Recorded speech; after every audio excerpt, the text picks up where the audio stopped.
Welcome back to the Talking Wolves podcast. We're here for another episode following the unfortunate defeat at Newcastle United. But my name is Dave. As a party, I'm the host for today. Alongside me, I've got two wonderful co-hosts. We've got Jord Russell. Jord, how are you keeping?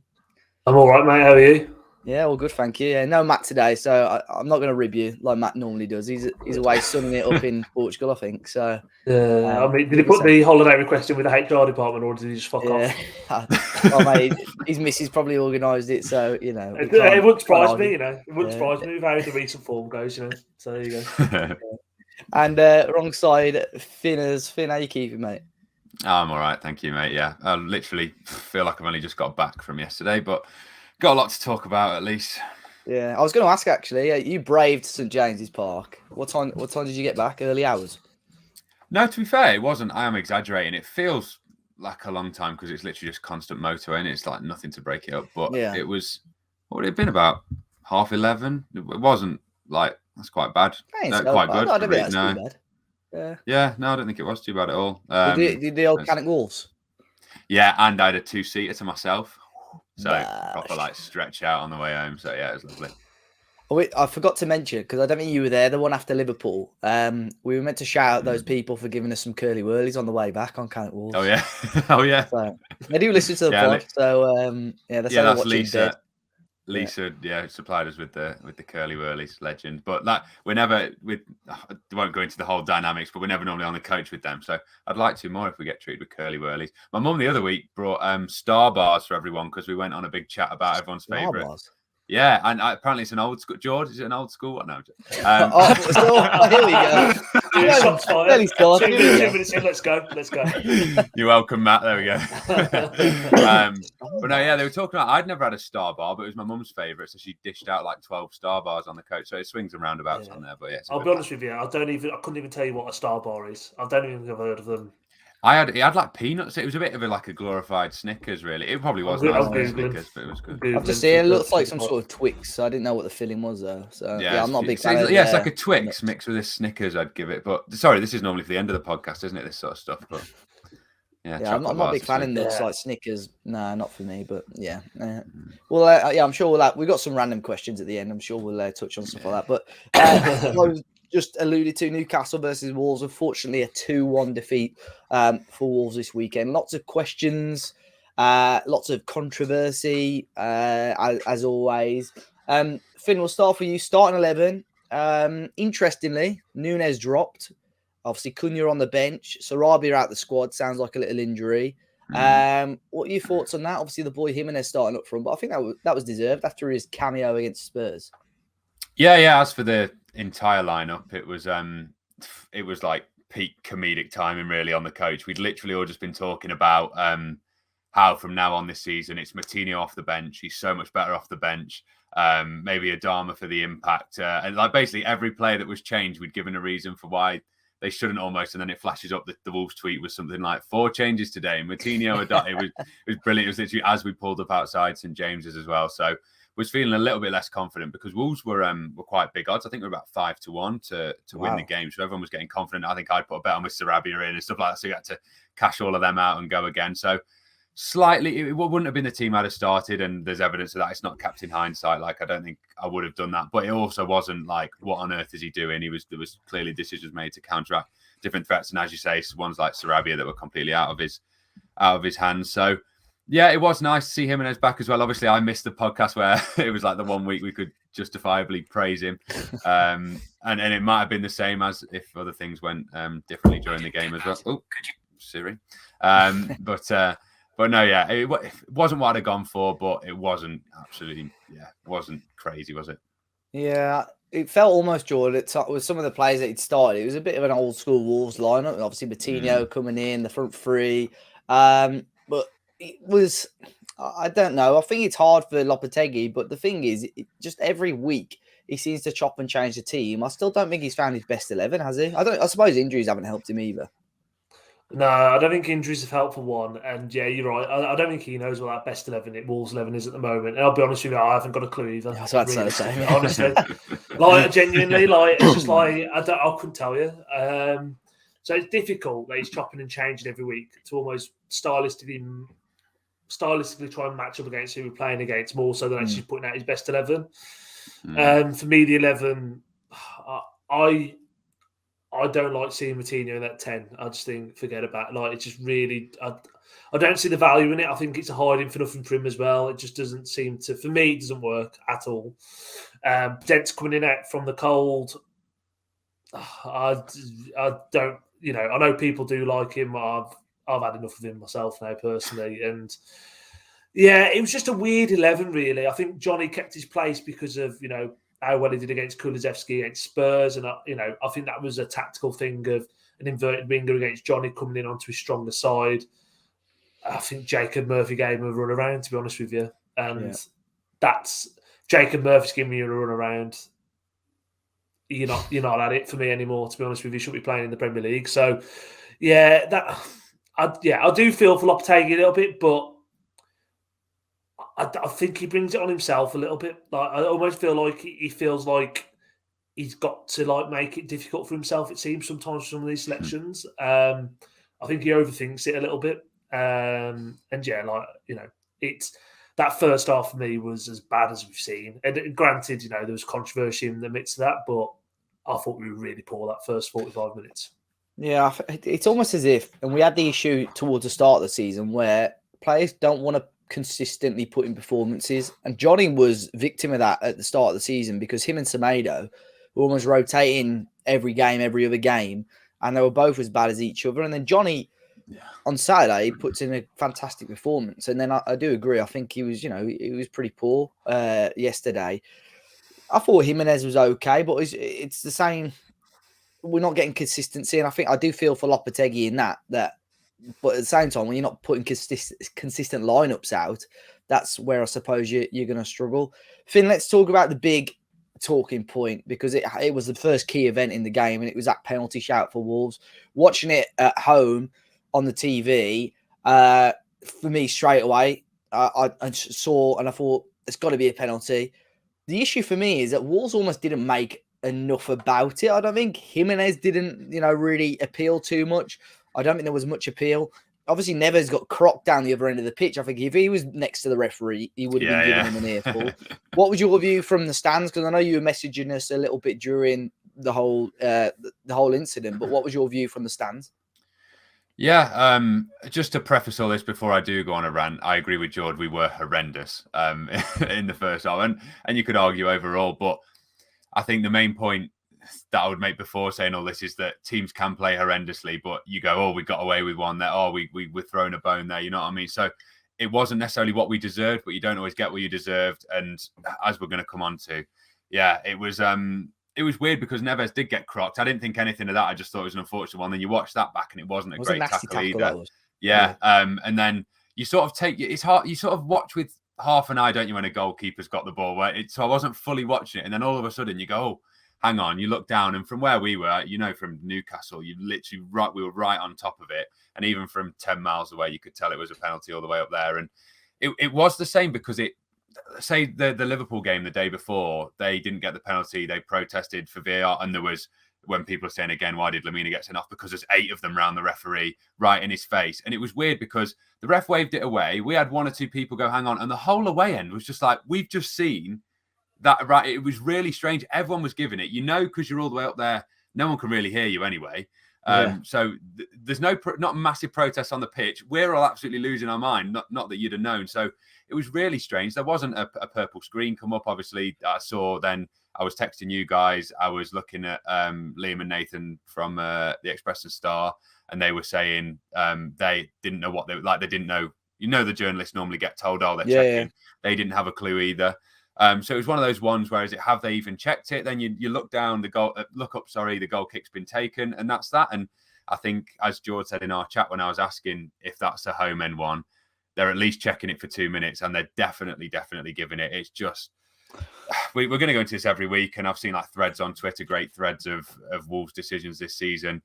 And when they say, oh, it all levels out, I think we said that for the first 3 decisions. I can't say anymore. We're going to get a lucky end to the season if they level out. It's just going to be ridiculous. My God, it's a strange one, George. I know you were for the second half at least at Hickory's You love to see it. But first off, obviously you caught it. You at the start when it first happened, you weren't fully convinced it was a penalty. You thought it would have been soft. No, so again, I was at Hickory's for the whole game. It was my mom's birthday, so literally there was screen. We managed to get a table with a screen, but they were literally playing like stupid American Western music. So there was no commentary either. Yeah, so like, literally all I saw was Match of the day vibes. Yeah, literally, yeah. So I saw it happen, and I sort of was like, that's a penalty. And then they showed the replay, but again, I'm watching this without any sound, and I'm like, yeah, I think Jimenez knew what he was. I think Jimenez was looking for it, is what I will say. But and so that's why I put in our group. Like, I think he was I think what's killed him is he was looking for it. But if that was the other way around, the referee's giving the penalty and then checking it. Like, I just think the new 52,000 fans screaming. They gives a penalty, then he's like, well, VAR overturn it. Now, going back and watching it, like, I think it's disgusting. Like, I don't understand how VAR haven't looked at it or even just said to him, because Andy Madley wasn't the referee. Yeah. Like, he was because of how quickly the ball's transitioned. I understand he's not up to play. He's sort of guessed a little bit. Why haven't they just said, or why hasn't he just gone, I'm 60 yards away. I want to have a look. Let me just have a look at the like. What you got the technology there? Use it. Like, I don't like. It's not about is it clear and obvious or anything like that. Like, I don't understand how it isn't clear and obvious. But why can't the referee just go? The ball's just literally been smacked up the other end of the pitch. Like, can I just have a look at it? Let me make my own decision. Don't need any advice. Just let me have a look at it. But the linesman's a lot closer to it. He hasn't made a decision on it either. Like, I just think that Andy Madley's guessed at best. He's guessed that it ain't a foul. And then, you know, I mean, like, you got people like Alan Shearer who's coming out onto it going, we got away, one there. It's a penalty. It's a red card. It completely changes that game. Like, there's no two ways about it. No matter how shit we were in that first 45 minutes, it changes the game. A penalty's a penalty and a red card's a red card. Like, anywhere else on the pitch as well, it's getting given as a foul. It's not even, no one's even thinking about it. It's a free kick, right? Foul. You know, it's not even thought about. I just don't understand with the technology that's there. Like you say, Finn, like, we keep getting told, to level itself out. Like, we've probably been on the wrong end. And again, there'll be a lot of teams who can say it, but we've been on the wrong end of at least 4 clangers this season. Well, the thread earlier was similar vein. It was Guedes penalty, which again we weren't playing well, but it could have changed the game. Red card penalty. It was, what was it? Guedes, Lamina for walking aggressively. Nunez in the cup. Nunez in the cup. There was obviously that one, and then what was the other one? Yeah, Liverpool offside. Yeah, and then this one. So obviously 2 of those were in the cup, which obviously you can't argue with a survival thing, but I think it is a catalogue of errors, like George said, because I was watching the Sky Sports, the Dermot Gallagher thing earlier, and he was saying it's a penalty, but he sort of highlighted that the linesman's right by it, but looks at the ref. The ref's so arrogant to go, I'm 60 yards away, but I'm going to wave it away. Absolutely nothing. Don't even tell me. Because you flash back to, what was it, 2 or 3 years ago when VAR was coming in, we all thought it would be, right, the ref doesn't know what's happened there. He's going to go and look at a screen. And somehow it's never become that because, I mean, in other countries they do it, but that's sort of the theme of our country at the moment. We thought we could do it better and we can't. So it's like, why do that? Just go back to basics. We're going to be saying it for years, and I know people are going to get bored of hearing about it, but as long as we're on the wrong side of all these decisions, we've got to keep talking about it, and nothing's going to change. Especially when VAR itself. I was going to say, but sorry, but like VAR itself, I'm not against VAR. I think it works really, really well in other countries. The World Cup, European Championships, Champions League works perfectly. Like, why is it that we've got the best league in the world, the most watched league in the world, and we've got the worst referees in the world? Like, there's a reason why. But like, when we were growing up, and I know I'm not that much older than you guys, but every time there's a Champions League, Champions League final or a World Cup final, and we've played Honved. Yeah, but, you know, but like I'm saying, like, you know, you'd have Howard Webb would be referee and officiating, Plattenberg, all these. We were the pinnacle. Like, the referees were always there. Like, we didn't have a referee in the quarterfinals of the World Cup this year. You know why? Because they're all fucking awful. And I don't care if you've got to go overseas. I know I saw in the Saudi League, and I know this is with real tangent, they've got that Spanish ref who's always on the big finals and stuff. He's now managing the Saudi League. You know what I'm talking about, yeah? So why can't we just, the Premier League, go, I don't care if they're British or not. Just give us, we've got the best products in the world, the best league in the world. Give us the best officials in the world. Go and get them. Because the ones we've got at the moment are fucking awful. And if I was that shit at my job, I'd have been sacked months ago. And they're all at it. They're embarrassing. Do you think? Sorry, go on, Dave. You go. I was going to say there's almost going to be a point where there's a referee transfer window, isn't there? Where it's been a discussion for so long, like so long. But you're right. It's really, really frustrating. But like, you can't keep coming out every other weekend apologising for major errors, because at the end of the day, I mean, we saw it during lockdown how bad, when they hadn't even turned on Hawkeye for that Villa Sheffield United game. That's just comical. And it will happen this season where someone gets shafted with a bad decision, because there's so many teams still in this relegation battle. And I'm hoping stuff like this doesn't cost us come the end of the season. But do you not think, say, Dave, because he's waved away a thing 60, 70 yards away and not wanting to check whether that's arrogance, incompetence, whatever you want to say. Do you think it's also that there's no... I know people say interview the refs or give them more of a consequence. The biggest consequence is that they get chucked down into the championship. And I've got loads of mates that support championship teams, and that's just so unfair. It's like, right, you're rubbish. Go and deal with them. And we weren't that long ago. But say you forgot to hit record on this. There's a consequence. Like, they've got no... So you make sure you do things right. They've got... Who are they answering to? I know they say, they get reviewed every game or whatever, but you never see anything more than, right, do 1 week down in the championship. It's like everything's got to change, but we could try and put the world to rights here, and none of it's going to actually happen. Yeah.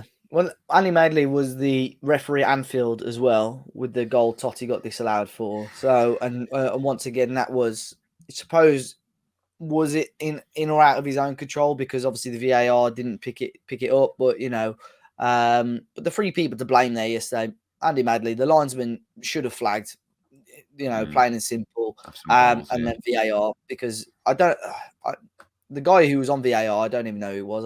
I'd never heard of him before, if I'm honest. But that's just common sense. Like, I think it's a bit soft, but because you're so far away, you might want to go and have a look at it yourself. They didn't even take a long time looking at it. So I think because Wolves haven't made a big song and dance about it, I think that's one of the reasons why they've not taken their time to have a look at that. And that is really frustrating. And like you said, we did on the little piece I did for BBC, which is out tomorrow, I said, Newcastle were the better team, plain and simple. They deserve 3 points. But these sort of decisions will change a game. They're game-changing decisions. Wolves have a chance of scoring a goal from the penalty spot, and Newcastle go down to 10 men. That will change the game completely. But whilst it's 0-0, it's not like we're 3-0 down. So that's what's really frustrating. And obviously it was shortly after, Jord, where Newcastle get their goal. You could argue it's a soft foul, because Jimenez, I know he's almost... I think the reason referee's given it, he's almost like wrapped himself round to get the ball. But he gets the ball. And then obviously Trippier... I think the set pieces is obviously Newcastle where they can win games. And it's a great ball in. And Isaac, who caused the Wolves defence all sorts of problems, especially in the first half, with a good header. What do you think of that? The foul itself? And do you think Wolves should have defended it better? I think, it's one of those. It probably is a foul, but there's injustice there, because it's no less of a foul than what had happened with Nick Pope at 3 minutes before. You know Kieran Trippier's quality in terms of when he got a set piece and a dead ball. And as soon as that free kick got given, I thought we're in trouble. I said it on the pod last week. Like, the one thing about watching Newcastle live at Molineux, and it's like rocket science, how big they were across the whole pitch was one of the things. So set pieces was always going to be a big thing for them. And I think Isaac took his header, took it really well. It's a good header. I think it's really soft. I think there's arguably he's shoved Johnny out the way, but again, that's just really, really nitpicking. Yeah. I thought what was quite good about that set piece from a Newcastle point of view is that actually brought Dan Burn to be the first man, and it basically pulled Craig Dawson out the middle of the players to the front line, and literally Trippier's put the ball over Craig Dawson, and it was that's our best header of a ball out the game with the set piece delivery. So it was quite a smart, intelligent little free kick by Newcastle, and like I say that. It was unjust just because of what had happened. But as soon as we went 1-0 down, we were so lucky to go in at 1-0, because we were like headless chickens for about 15, 20 minutes till the end of the first half after that goal went in. Yeah, it was frustrating, Finn, because, like I said, Wolves weren't great. Isaac got in behind a couple of times as well, caused all sorts of problems, because Wolves started to push a little bit higher defensively, all over the place between the goal and half time. But half time was I had a feeling Lopetegui would make changes because we've seen him do that. He tries to react. He tries to be almost proactive, and make changes as early as he can. But I was really surprised to see Adama come off because I think Adama, against Newcastle United, I thought Dan Burn again had a half-decent game against him, and he tends to deal with him fairly well. But to bring Adama off ahead of Podence was a real surprise to me. I mean, what did you think of that? Was there any moans or groans up in the gods at Newcastle? There was, because it was almost delayed, because people just assumed, when in the Liverpool game the week before, Dave, when we were there and Sarabia chopped someone and got that yellow just before half time, and me and you looked at each other like, right, he's getting hooked at half time. Podence did the same thing, didn't he? So it was like, right, he's had a poor game, he's chopped him down, he's off at half time, and then you see Neto come on, and then it's like, right, okay, so Podence has gone off, and then everyone realizes that Adama's gone off a few minutes in almost when you can't see him on that wing. And you're right, Dan Burn does. It's one of life's great mysteries how we haven't had much success from that 4 or 5 times, and he does deal with him well. He's a little bit. He does walk the line of like Adama. I think we did him be well within his Brighton. right to. When he played at Brighton the once at left wing back, Adama when he won the penalty, was it? It was a 3-3. It was a 3-3 game, wasn't it? I think we go 2-0 up. Yeah, Otsari hit the bar, didn't it, at the end? Oh God! God. Was it that game? Was it? Yeah, it was the Otsari game, wasn't it? Yeah, we went 2-0 up, and then was it? I can't remember. I think we went 3-2 up then. I think we went 3-2. Otsari. Maybe I'm forgetting the Burnley one. You remember when he put it over the bar? That is a false 9. Yeah, flip. That was it was lockdown, wasn't that Brighton game? Yeah. Because to be fair, I was going to say when we were talking about the teams, it was very reminiscent of lockdown Wolves. That Adama, Raul, Podence was for part of lockdown. Was very reminiscent. But no, it was a surprise. And Neto is still sort of getting back to sharpness. And even when he was sharp at the start of the season, he wasn't exactly doing much. So it was a strange one all round. We didn't really have a sniff. We'd only ever come back to that decision that would have changed the game. But yeah, they were the fair winners, to be fair. I was just really impressed with, I know they talk about Newcastle's defence, they're one of the best defences, so Pope's got the most clean sheets, but the way they pressed us from the front as well, watching from high, I'm not massive on all this sort of pressing structures and all that, but it's one of the first times you could really, really notice it. Like, it was really impressive. He's got them well drilled, even though I think he's a knob. Yeah.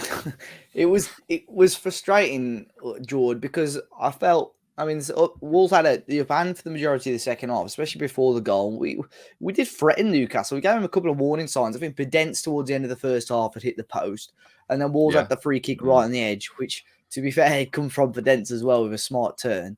And Neto had hit the bar as well. So we were giving them the warning signs. In the end, it was Hwang who came on and gave him the instant impact. Lopetegui got a couple of decent performances out of Hwang before he got injured. The main one was Liverpool. He was a big part of us taking that early lead against Liverpool. And then he comes on. I know he's got a little bit of luck, but he gets the equalising goal. But do you think him coming back to fitness, that's going to be a big plus for Lopetegui, isn't it? 100%. Because I think especially after the World Cup, he was probably, like I say, he'd come back full of confidence. He'd had a good few cameos for South Korea. And he was great in that Liverpool game. I thought he played well. I think he's arguably our best player in those first few games after lockdown until he got injured. And like I say, I've not done a complete 180 on him, but I definitely think he's got more to offer than probably what a lot of Wolves fans thought probably 6 months ago. So yeah, I think it's a good problem for Lopetegui to have that he's fit again. I'll just look at it now and go, we've got so many of these like wide players, wide forwards, whatever you want to call them. Like, how do you get them all in? Because I think Lopetegui it seems like he's trying to get Neto back up to pace pretty quickly. I'd probably say Sarabia is his first choice. Hwang gives you something different. Traore gives you something different. It's just going to be how to juggle all the minutes. And again, it comes back to that question of what's his best 11. And I think the reality is we don't know yet. I think he'll just pick players who go on a bit of form. And I think if you're asking Lopetegui now, everyone fully fit. I think he's starting Saturday with Sarabia, Jimenez and Hwang as his front three, if everyone's fit. Not Cunha? He fit? No, he's been walking in that boot, hasn't he? But I think, again, it comes back to this thing though with Cunha. He's like, I don't think he's a 9. So I would play Cunha in the Moutinho position, like I've said, just off the strike, or even place Sarabia there and put Cunha out wide. But Jimenez, again, he huffed and he puffed against Newcastle. And again, I think it's a thankless task. Again, especially the first half, we're lumping like Amos balls up to him, and Shaw and Botman are big, physical, strong guys. It's like, he's got no chance. I thought he did okay again. So I think, again, Lopetegui ideally would want to get into sort of a bit of a 4-4-2, or at least a second striker formation. Yeah. But I don't think he trusts us to keep clean sheets the other way. That's why I think he's like packing the midfield still at the minute, which again hampers us going forward because he tries to shoehorn Moutinho in there, and it just doesn't work, if you're asking me. Yeah, going forward again, it was frustrating.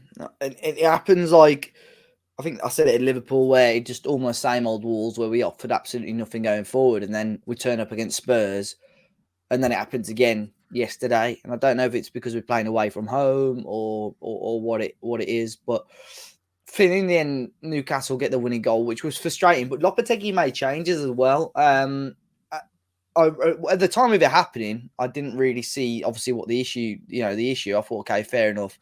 It worked again against Spurs, but it worked the opposite way for Wolves yesterday, because it almost allowed, yes, you got the wing backs bombing forward, but because Aït-Nouri was in the final third, that's where Newcastle got a bit of joy down that on their right hand side. And that's where they get the winning goal. So a lot of people on social media aiming their frustration at Lopetegui for those changes. What was your thoughts on it? I've not actually seen the goal back, to be honest, so I don't know if there is a specific person to blame, but what are your thoughts on it? Yeah, the as far as I've seen it back is literally the 5 seconds before the goal that they showed on the big screen in the stadium. I haven't actually watched it back, but at the time I thought, well, obviously we had positive memories of it, didn't we, from the Spurs game, going, right, okay, we seem to be able to shut the game out. We defended really well with the 5 at the back. So especially when a goal's just gone in as well, you're sort of feeling positive. It's like, yeah, okay, right, 5 at the back, cool. It didn't help that Aït-Nouri had an absolute stinker, and I absolutely love him. I support him to the hills. And even at the time, I said, right, go 5 at the back and have Aït-Nouri and Semedo as your high and wide wing backs. But Aït-Nouri, I noticed in the build-up, he went on a really weird, and I think he'll have been bollocked for this really by Lopetegui. I don't think he was told to do what he did. He just sort of went off on his own. It wasn't even if he was going for a man that was his man. He came inside and just ran out. It may have even been Botman or Shaw, just for no reason. And then you thought, oh God, I hope no one breaks down this side. And as it goes, Almiron does well. It is a very, very simple 1-2 from what I remember. And you've still got 4 of your back 5 back there, plus your Lamine, Nunez, and they don't see it. There wasn't too many people to deal with. So it's poor all round. But yeah, Aït-Nouri, it was really, really strange. And Almiron, he hadn't been doing it of late, but it's just our luck that he finds his form again off the bench. To the point where he's on the bench in the first place, not playing too well. And then he does that. But yeah, it's poor all round. That you could argue that they weren't used to where they needed to be in that 5, and then you can blame Lopetegui for that. But no, yeah, it was just poor all round. Yeah, it was. When I went on social media, Jord, a lot of people aiming their sort of frustration towards that. And Lopetegui's won us games with these changes. Look at Everton, you look at Spurs, possibly even Southampton, the way he changed it in that second half. But there have been games where these changes have cost us as well. And obviously yesterday was one of those. What were your thoughts on it? Do you think he was right to change it at the time? But Wolves had momentum after the goal. They were putting a lot of pressure on Newcastle. Yeah, I don't think so. And this is where he's won us points, and I do actually think he's probably cost us some points as well, and been probably hypercritical of him here. I think he's excellent. This is no salt on Lopetegui, but it's like that Everton game. Didn't we go to a back 5 against Everton? I'm trying to think. There was a game towards the end. Towards the end, and we went and got the winner. Yeah. And then it seemed like the next 2-3 games, I'm trying to think who we played at home. It was United, wasn't it? And we were doing okay. And then he just put Totti on. And then it just sort of, and it was sort of like it worked then. So I'm just that's my type. And he did it a couple of times. And again, Spurs, he reacted, changed it out, changed the game up. Great. It's got us the 3 points. But then it just feels like, it worked last week, it'll work again. It's like, well, it doesn't work like that.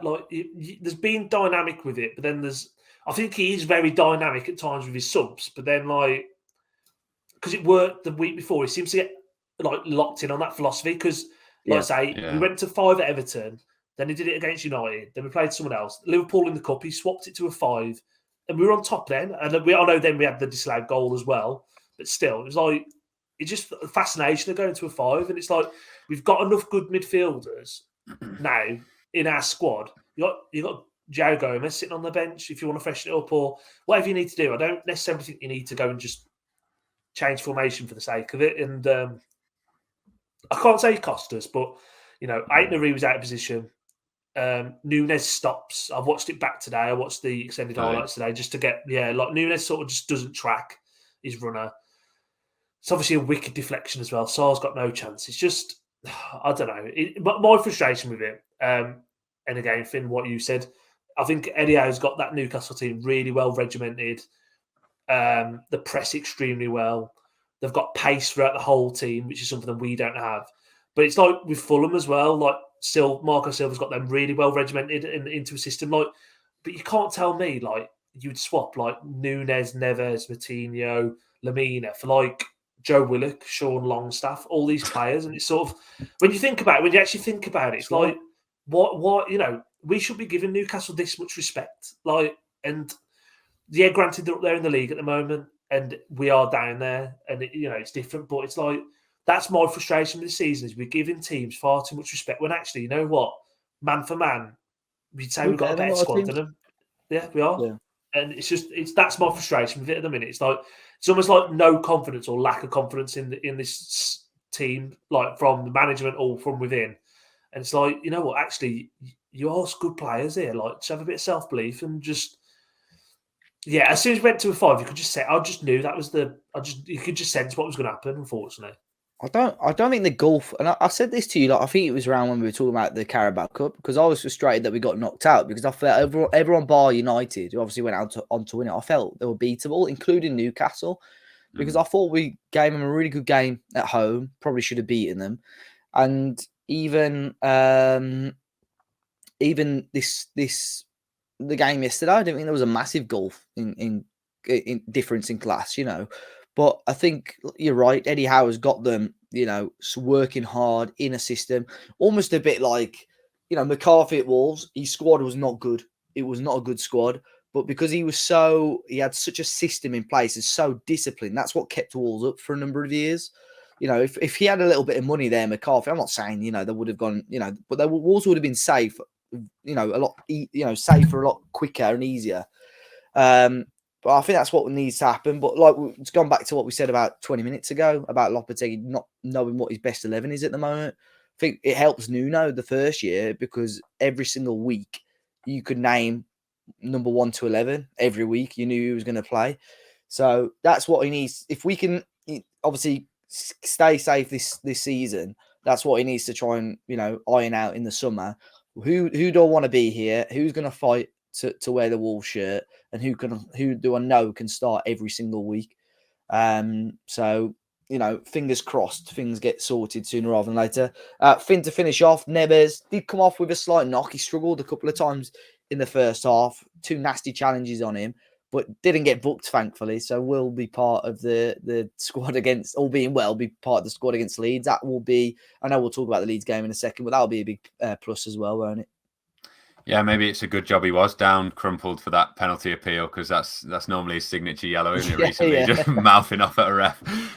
So maybe we thank ourselves for that one. Thank you, big Dan Burn. But it felt weird at the time because it was the same with that sort of Pedence, Adama going off instead of Pedence. Everyone thought, right, Moutinho's coming off here, and Neves went off. But then you think about those challenges that he's faced and the fact, that he's on that tightrope with the yellow. So I suppose that's a tiny success to come out of the game. Yeah, I know. Frustrating afternoon anyway, but Wolves will be looking ahead to next weekend's game, which we'll talk about in a second. But we'll finish off with the bet mate for the Newcastle game. It was an absolute stinker for every single one of us this weekend because, as you remember, last week we went very heavy on the Wolves players. Maybe we got a little bit too overexcited after the win against Spurs. I finished lowest. There was 99 players. I finished 90th. Absolute stinker. Matt and Finn, both got identical points that finished in joint 60th and Jord just ahead in 55th. So bottom half are all four of us. So an absolute stinker of a weekend. Winner though was Ted Lamb, 180. He took home 72 quid, and Spuddo MM in second place with £40.20. So yeah, definitely a weekend to forget on and off the pitch for the Talking Wolves boys anyway. But takes us on to next weekend's game against Leeds United. The Start lads have a couple of games coming up which are must wins for Wolves. Jord, Leeds currently sat one from bottom, half decent point over the weekend for them against Brighton. But this has got to be a must win game, isn't it? Especially with some of the games coming up. Yeah, I think so. I think it's I think where we are in the league at the moment is win your home games, don't lose your away ones. I think that's the motto for me, and that'll be that should keep us clear. I think they're a decent side.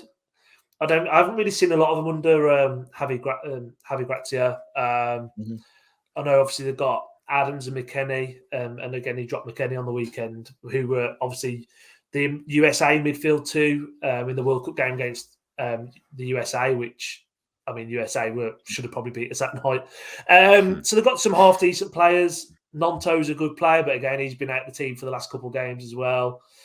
There just seemed to be a team that have got, I don't know what it is, they seem to have got our number at the minute. When you think about the start of the season, the Ralph sending off last year, like I just don't like playing Leeds.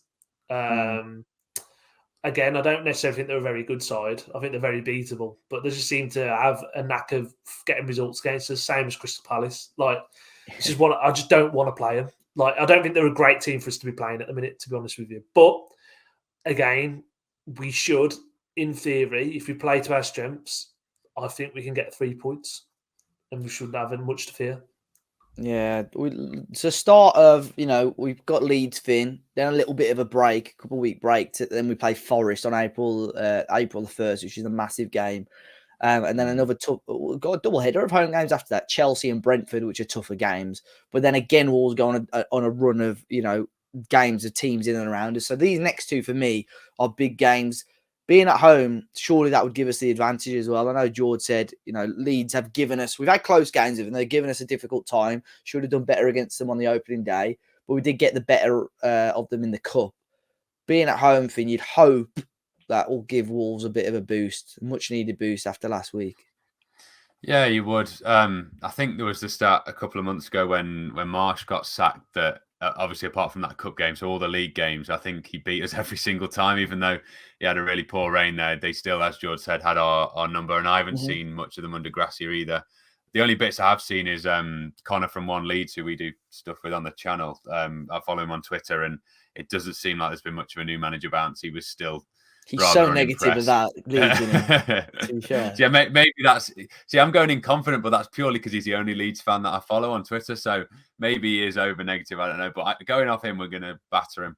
But no, yeah, I don't think there's been a massive bad. But then again, Brighton, really, really tough. I'd loaded up on them on FPL, and they didn't really do the business there against Leeds. So I still think we're going to win.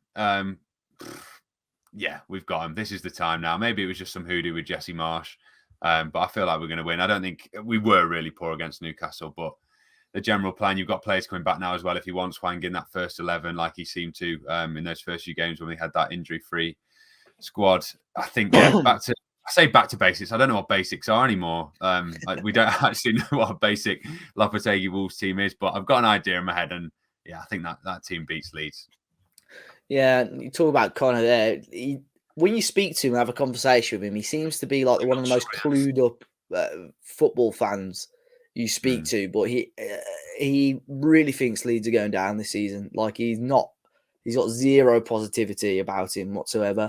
So I'm hoping that he's right. Jord, changes. Do you see Wolves go 4-3-3? Do you think Lopetegui's got to maybe go the 4-2-3-1? Try and get if it's Cunha in there. I know. You mentioned earlier, but on Instagram, for anyone that hadn't seen, Cunha had a protective boot on. So I'm not too sure how serious it is for him, his current injury. But if possible, do you think you go with another forward? If possible, I would. But I think he will go Nunes for Moutinho. And again, it's coming to a point where we need that Nunes. We've said it the last few weeks on the podcast. We need that Nunes game. Yeah, we need him to be like, basically have his all-star game at some point. It's going to happen. So hopefully it's his coming out party when it comes to scoring goals for Wolves. And yeah, I think I would go Sarabia and Hwang if they're both fit on the wings. Jimenez up top, so I don't think seeing Cunha in a protected boot, he can't be that fit. And then again, I'm a big fan of Troyer off the bench. I think he's a finisher. Like I think he's a better player off the bench than he's a starter for me. So keep Troyer on the bench and have a run at him with like 30 minutes to go. So like I said, Jimenez, Hwang, and Sarabia is a front three for me, and go 4-3-3. Yeah, fingers crossed. Yeah, it's so tight at the bottom, and it felt. I know Bournemouth had beaten Liverpool, but it felt a couple of the results. Teams have dropped points, but it's still so close. Even Palace obviously losing. So between 12th and bottom, there's only 5 points in it. 3 points between 12th and the drop zone. It is so close at the minute. Fortunately, Wolves seem to, on paper, since the World Cup, have probably had better form than a lot of those teams, but it's gonna be tough. But Wolves, out of that bottom 8, still got to play Palace again, Forest again, Everton at home. We've got to play Leicester again, Leeds, obviously. So we're playing a good amount of those teams again. There was before the Newcastle game, Dave. There was a tweet that I saw that it was an Everton fan tweeting it with the table since Dyche took over, and it was like the general top 4. Then it was Wolves in 5th. Everton in 6th, and ironically, before the game, it was Newcastle in 20th. But no, yeah, we are definitely up there. Yeah, so fingers crossed. I think we have, as we all know, we've got enough quality. We've just got to hope. And it's annoying. You shouldn't have to rely on other results, but I suppose that's how it's going to be. And only 11 games left this season, lads. So it's nervy times for us. So we'll wait and see. We have got a BetMate game. It is actually up against the Connor's One Leeds fan channel as well. It is free to join. So if you've not already got involved in BetMate, this weekend's a good opportunity to do so, guys. It's free to join. Chuck a team together, see how you get on, see if you enjoy it, and then obviously go from there. So to join, it's a private pot, so you need to type in the code, well, I'll spell it out, WOL-LEE, so Wolves Leeds. I'll leave that in the description down below if you forget. It's a £50 pot, so you'll win in free bets. So I'm hoping, obviously, a Wolves team can go and win it. Jord, we'll start off with your team. Only Wolves and Leeds players obviously selected. What have you gone with? Yeah, so I've gone with heavy Wolves, as usual, when it comes to these free bet pots as well. So I've gone Jose Sarr in goal, Semedo, Craig Dawson, Neves captain, Lamina vice captain. That seems to be my standard pick at the moment. And then I've gone with Raul Jimenez up top, and I've gone with Jack Harrison as my Leeds player, because I think he's all action, and I'm hoping he'll have a few interceptions and clearances. Yeah, Harrison, did he get the own goal as well? Yeah, but he shouldn't have. I had Solly March in my FPL. It gave it Harrison as an own goal. He's still got a goal assist points, though. Yeah, he got a goal assist and an own goal, and I think he got a free bonus on fantasy football, Yeah, but I was going to say, like, on BetMate, he's still got a half decent amount of points as well for Saturday's game as well. So, Finn, who have you gone with? I know we said earlier that we've all gone a bit overconfident on Wolves for the Newcastle game, but I'm not learning from my mistakes. I've got Sarr, Semedo, Dawson, Neves, and I'm going to keep Tyler Adams as my Leeds player just because he gets those interception points. Captained Jimenez because this is the game. This is Raul's revenge for the red card last season. And then I've got Nonto in at the moment. That's just because I literally couldn't. I might keep him in there, but just I had Hwang, Cunha, Adama, Sarabia for that spot. And I don't know who's going to be in there, so I'm going to wait for the team, or I'll see how I feel if I might keep Nonto in there if he's starting as well, because I do like the look of him, but he hasn't been starting himself. So I think I'll swap that one out, but he's just a placeholder for now. Yeah. Like you said, you could swap your teams up until 5 minutes before kickoff. So, you could change these. I've gone with Sarr in goal, Dawson and Semedo at the back as well. I've kept a Neves and Nunez midfield too. I'm hoping this is Nunez's game. I've gone with Cunha up top, but this was before I saw the picture of him in the boot, so that'll probably change. Be old. He'll be old, don't worry. I hope so. And I'll go with Gnotto, where his name is up front, because I like him a lot. We'll see how we get on. But yeah, guys, like I said, free to join. Code WOL-LEE. to join. I'll put the code in the description of the podcast so you can get involved. Obviously 18 plus, UK residents only, and please do gamble aware. And we'll finish off with some questions. I was hoping to do a quiz today, guys, but I thought we'll vent after the VAR decisions. Talking about VAR, Jord, Chris on Twitter, he said, if you could make the decision to remove VAR and revert back to the same inconsistent refs, would you do it?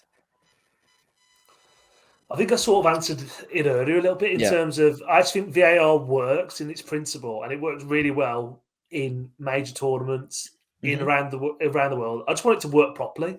I think it's a good thing, especially when it comes to offsides and stuff. And again, there's a bit of a dodgy one was the weekend with Richarlison one. Yeah, it looked onside. It was a bit of a, I don't understand how that's offside, but again, the World Cup, you got the VR, haven't you? The augmented semi-automatic thing, semi-automatic stuff, and got in Champions League. That's coming into the Premier League next year, I think. So, is it? Yeah, I think it is. Yeah, I think it's been signed off now. So I'd keep it.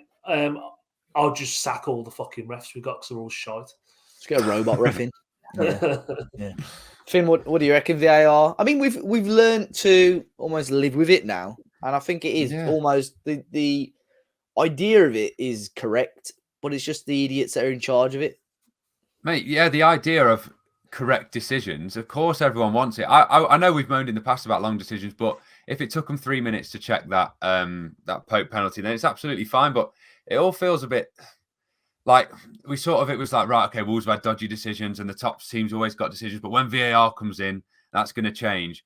And it all feels a bit, I don't know if anyone did like Animal Farm at GCSE English. It just feels like that, like it just proper like, I know people go, corrupt and all that, but it just has a whiff of that. If impurity, if it was pure right decisions, I don't know who would say no unless you're one of those top six sides. But no, I think you'd be stupid to not want it. And especially as it is going to get quicker, as you say, with offsides and stuff. But in what it is now, I don't know how we managed to mess it up so much, but we have. But if you want correct decisions, then obviously, everyone should. But whether we ever get that, I don't know.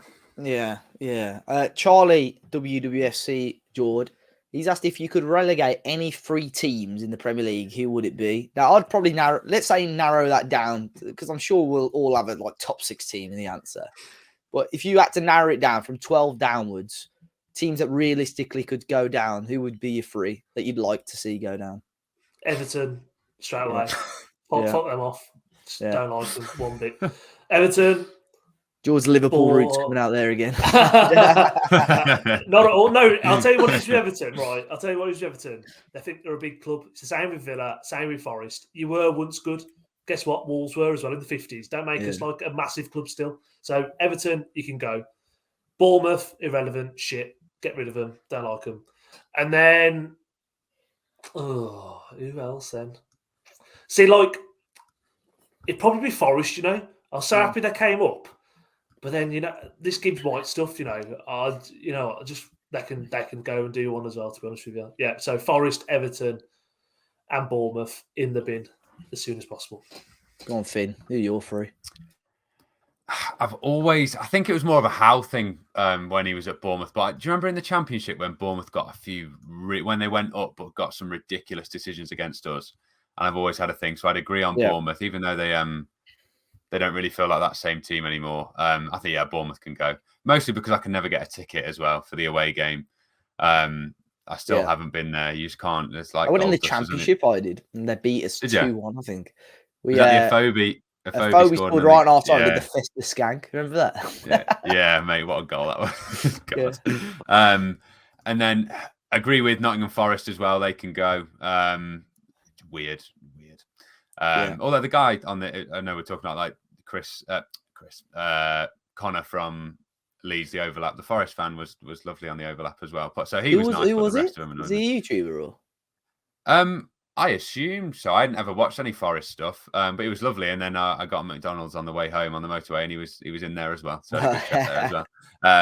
But no, he was lovely. But apart from I think that cup game really riled up a bit of a short-term rivalry. Hopefully, if they go down, and then Newcastle fans going on about that not being a penalty, they can probably go as well. But realistically, who else is down there? I'm not that Everton. I'm not that. They don't bother me. Leeds, it's a good away day. So I'm trying. Who else is down there? You got Palace, Forest, Everton, on ground. If I'm West Ham. I'm going to change mine to purely on ground, and Bournemouth can go. It would be Brentford, to be fair, because I never get a ticket for there either. But West Ham can go for the stadium. So thinking purely away days, yeah. Bournemouth, West Ham, and Everton have a lot of pillars. You know, you get some real bad. Or Palace. Palace is crap as well. Palace is crap, yeah, and Palace can go as well because of those ones that all wear the same clothes and call themselves ultras. It would be interesting with Palace. I think they're not on great form.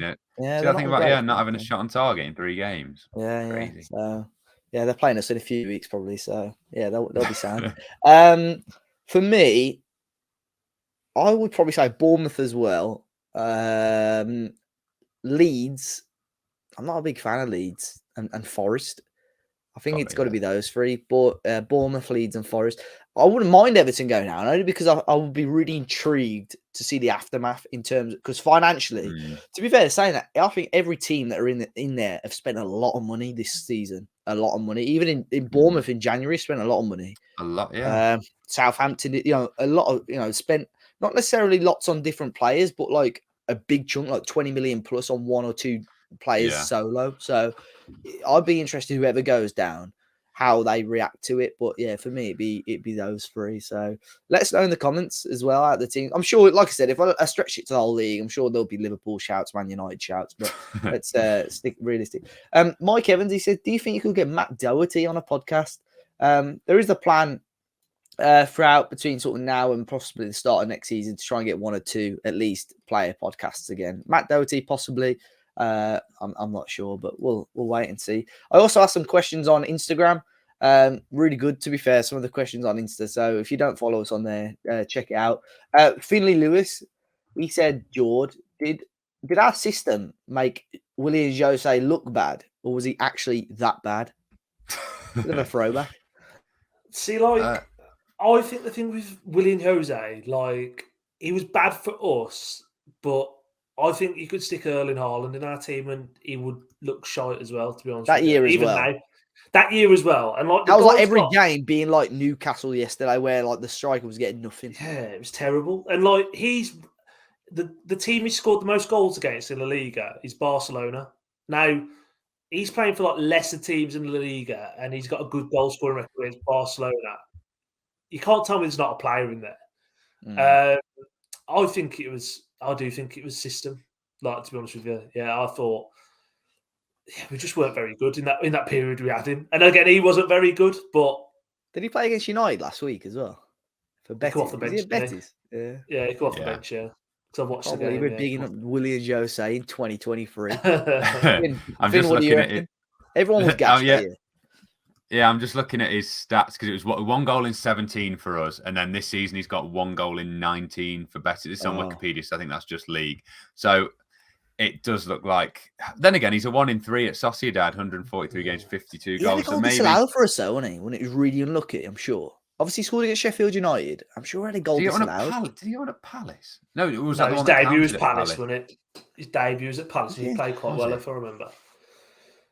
Palace away, wasn't it? Yeah. Definitely had a goal. He definitely had one disallowed. I can't actually remember him scoring a goal for us. Now, you've said Sheffield United there. I can't remember his goal.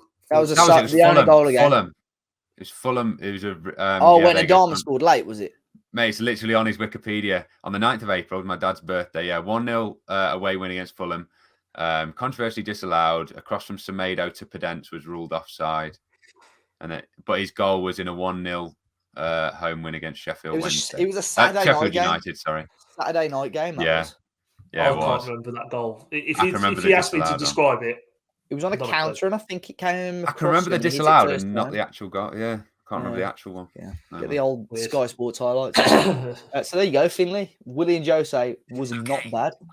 Mate, why is my Siri going? Mate, it's just set a reminder. This is a good one. Harry Paynes on Instagram. Bought my first car yesterday.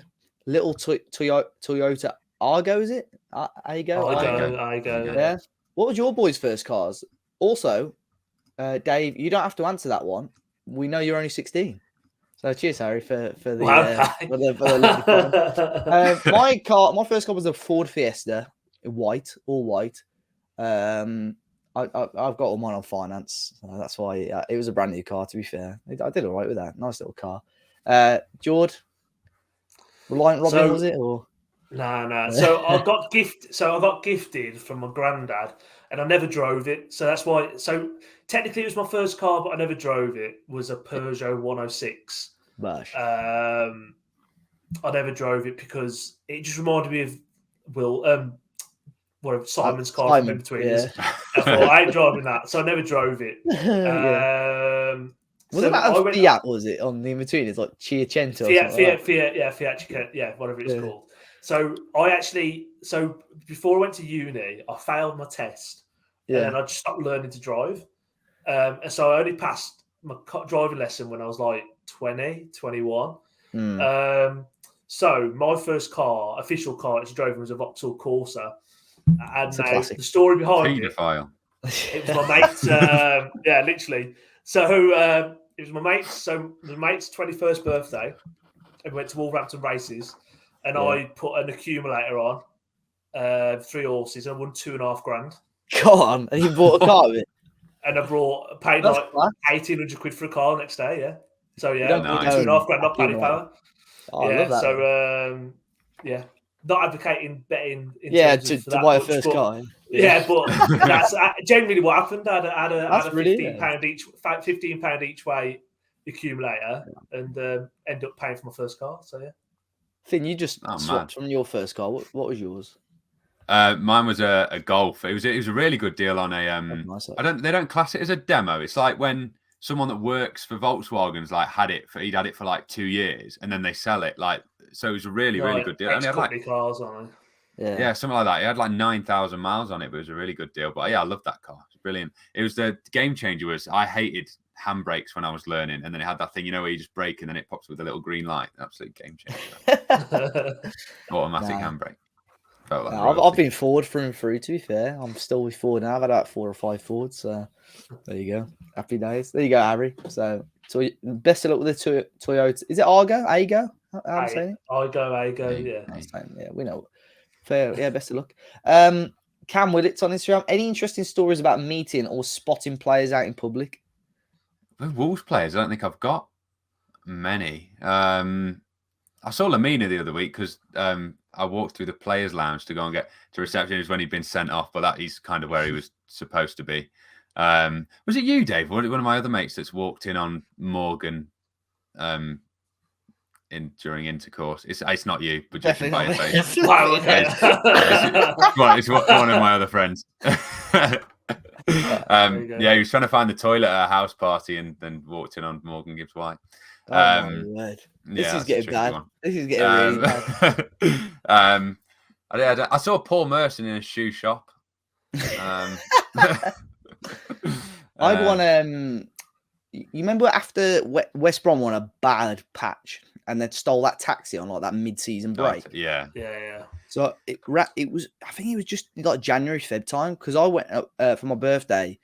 I stayed with Liv in a hotel in Birmingham, and the Saturday morning when we were checking out, I was in the lift with Gareth Barry and Johnny Evans, literally a few days after it had happened.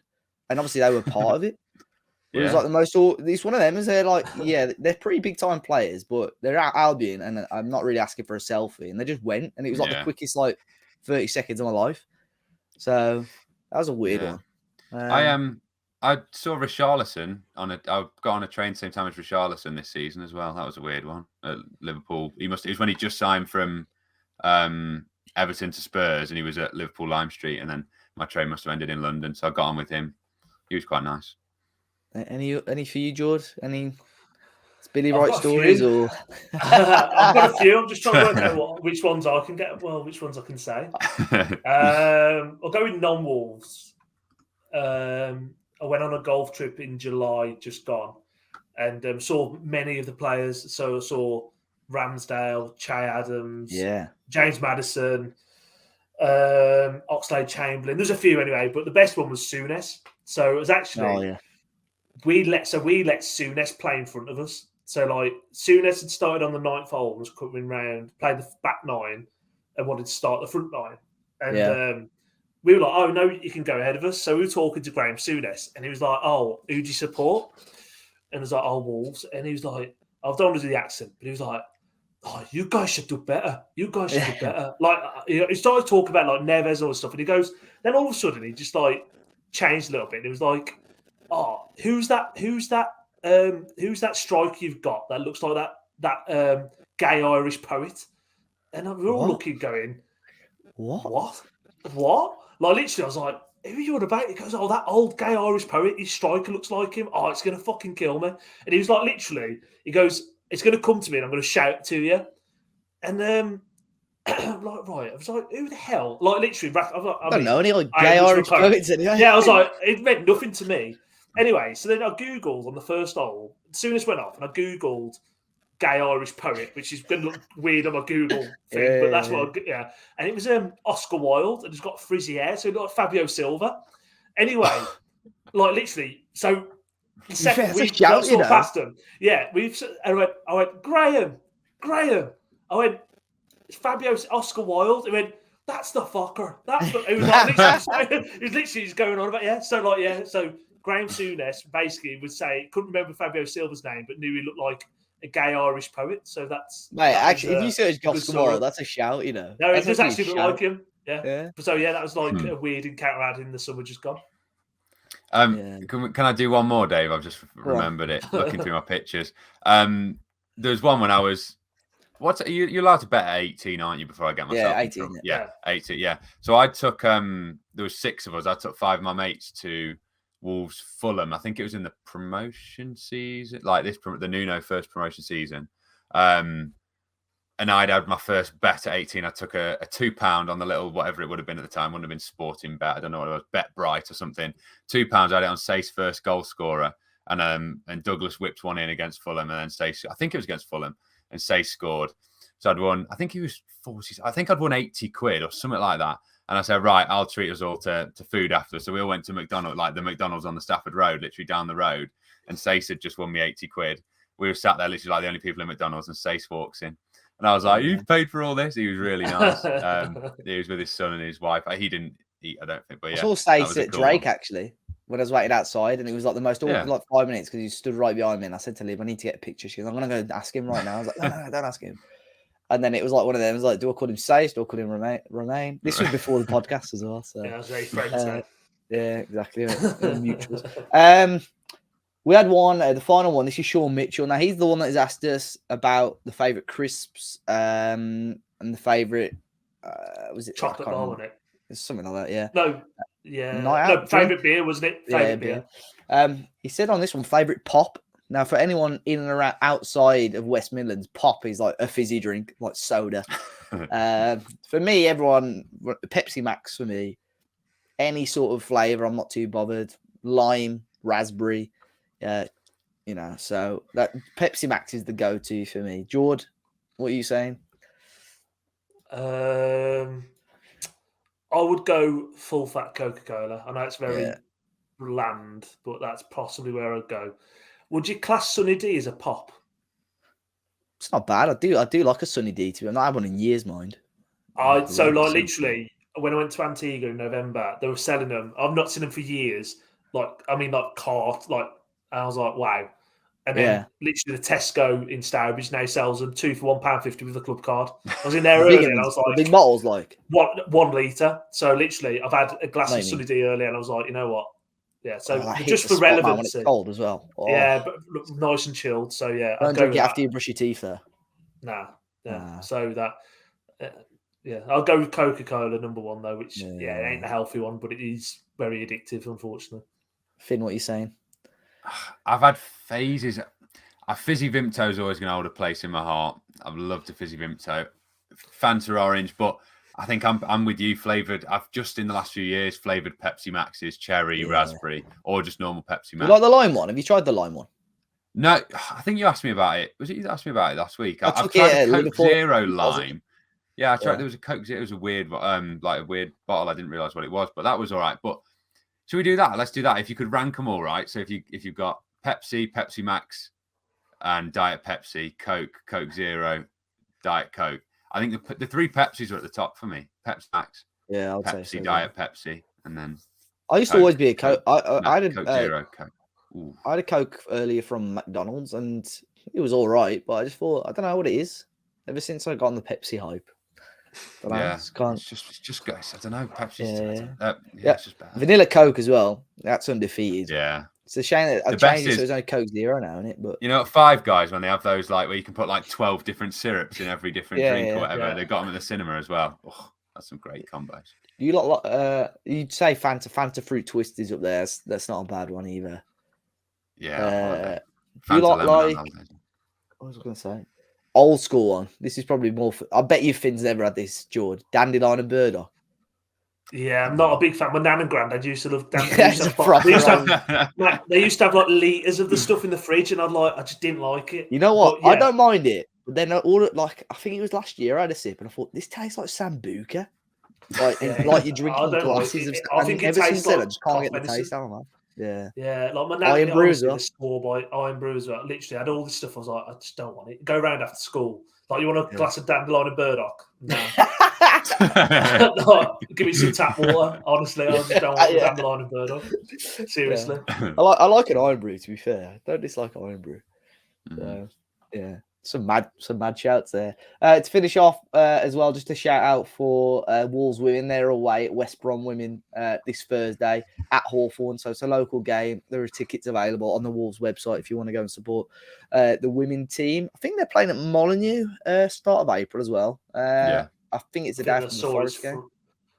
I'm sure I had an email saying it's free for season ticket holders. Yeah, I think it's the 2nd of April, so I'll try. And I've not actually ever watched Wolves women, and I've been meaning to go and have a watch. So we'll wait and see. That brings us to an end for this week's podcast. We'll be back next week, fingers crossed, celebrating a victory over Leeds United. Jord, where can people find you if they wish?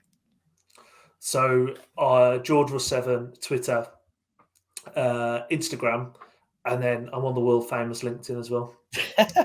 So not that I'm that arse like followers as well, but I'm at 1,999 at the minute. So on what Twitter? On Twitter, yeah. I just need that one just to just because I'm a bit OCD to get me to 2K. That'd be lovely. Come on, up the 2K. Finn, 2K. Where can people find you? No vlog, I assume, this weekend. No. There was obviously with when Pope take down Jimenez, you're thinking, here we go. But no, I haven't had that for about a year. I am Finners, FINERRZ, Instagram, Twitter, YouTube. Whenever we get one of those rare wins, and to be fair, I think talking of numbers, I've hardly got any LinkedIn connections compared to you lot. So I'll push mine as well. It's Finley Morris, but Finley with an E. Everyone connect with me because I'm feeling a bit lonely. On LinkedIn, not in general. I'm on LinkedIn. And we are, I am Dave as a party on YouTube and not YouTube, Twitter and Instagram, and obviously on LinkedIn. And we are Talking Wolves everywhere on Facebook, YouTube, Twitter, and Instagram. So be sure to follow us if you haven't already. If you're watching on YouTube, be sure to hit the like button and subscribe to the channel. If you're listening on Spotify or Apple Podcasts, be sure to leave us a review as well. It does go a long way. And be sure to check out the BetMate game. It's in the top of the description. Enjoy the rest of your week, guys, and we'll catch you very, very soon.